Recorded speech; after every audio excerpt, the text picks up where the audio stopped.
The year we blew up the whale, Florence, Oregon. In that same year, after Lefty Watson missed his third straight place kick against Salem High, we rushed the field. Lefty's father, in a black and orange tracksuit, shimmied up the goalposts and, beating the air with his fists, incited what the Umpqua Register would later call a riot.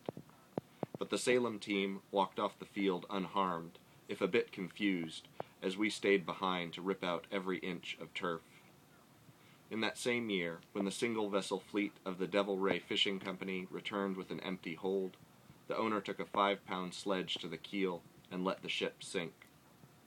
In that same year, when Pamela Reese learned she would never have children, she stopped throwing everything away, and slowly her house filled up with garbage, distended bags of it clogging the hallways, bags sagging the attic beams, bags overflowing through the windows onto the reeking lawn.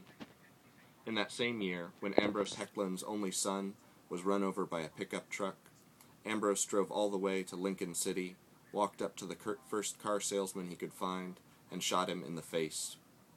In that same year, when Nell Barrett, last speaker of the Siaslaw language, died alone in her 2-room bungalow, her estranged son showed up at the county clinic the next morning with a mouthful of blood, and though outsiders would later claim he'd accidentally bitten off his own tongue in a drunken fit, we knew the truth before the doctor found the fillet knife in his coat pocket. So when the dead whale washed up on our beach, of course we tried to blow it up. The newscasters, who'd come from as far as Portland when they heard our plan, were shocked when the blast only carved out a U-shaped hole in the animal's stomach. The out-of-towners, who had come to gawk and jeer, ran for cover as basketball-sized chunks of whale rained on the parking lot 100 yards away.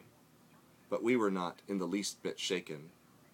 If we have learned anything from this, said our city engineers, standing on the beach in their gory parkas, it is that we need more dynamite.